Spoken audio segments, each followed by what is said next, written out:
Iran అధ్యక్షుడు Ebrahim Raisi విదేశాంగ మంత్రి హుస్సేన్ అమరుబ్దుల్లాయిన్ ప్రయాణిస్తున్న హెలికాప్టర్ నిన్న పర్వతాల్లో కుప్పకూలింది. కాగా ఈ సమాచారం అందుకున్న సిబ్బంది గాలింపు చర్యలను చేపట్టగా హెలికాప్టర్ కూలిన ప్రదేశాన్ని కనిపెట్టారు.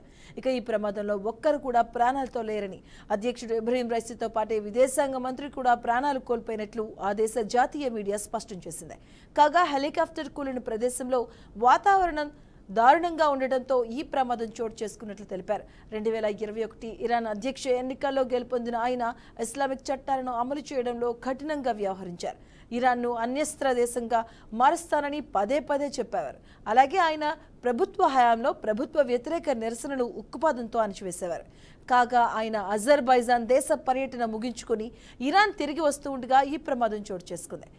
ప్రమాదం జరిగిన సమయంలో హెలికాప్టర్లో ఉన్న అందరూ ప్రాణాలు కోల్పోయినట్లు ఇరాన్ అధికారిక మీడియా ప్రకటించింది. దీంతో ఆ దేశ ప్రజల్లో ఒక్కసారిగా విషాద ఛాయలు అలుముకున్నాయి. అలాగే దేశ భద్రతా చర్యలపై ఆందోళన నెలకొంది.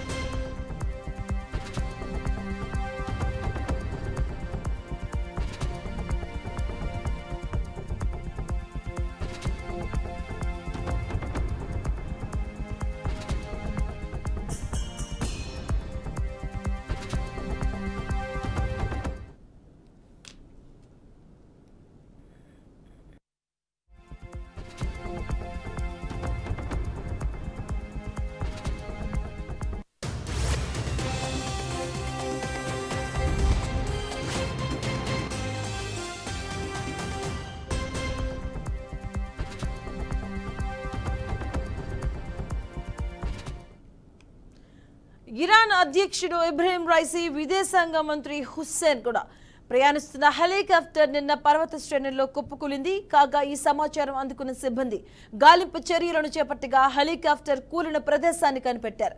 ఈ ప్రమాదంలో ఒక్కరు కూడా ప్రాణాలతో లేరని, అధ్యక్షుడు ఇబ్రహీం రైసీతో పాటే విదేశాంగ మంత్రులు కూడా ప్రాణాలు కోల్పోయినట్లు ఆ దేశ జాతీయ మీడియా స్పష్టం చేసింది.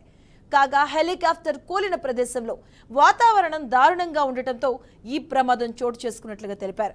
2021 ఇరాన్ అధ్యక్ష ఎన్నికల్లో గెలుపొందిన ఆయన ఇస్లామిక్ చట్టాలను అమలు చేయడంలో కఠినంగా వ్యవహరించారు. ఇరాన్ను అణ్యస్త్ర దేశంగా మారుస్తానని పదే పదే చెప్పేవారు. అలాగే ఆయన ప్రభుత్వ హయాంలో ప్రభుత్వ వ్యతిరేక నిరసనలు ఉక్కుపాదంతో అణచివేసేవారు. కాగా ఆయన అజర్బైజాన్ దేశ పర్యటన ముగించుకొని ఇరాన్ తిరిగి వస్తూ ఉండగా ఈ ప్రమాదం చోటు చేసుకుంది. ఈ ప్రమాదం జరిగిన సమయంలో హెలికాప్టర్లో ఉన్న అందరూ ప్రాణాలు కోల్పోయినట్లు ఇరాన్ అధికారిక మీడియా ప్రకటించింది.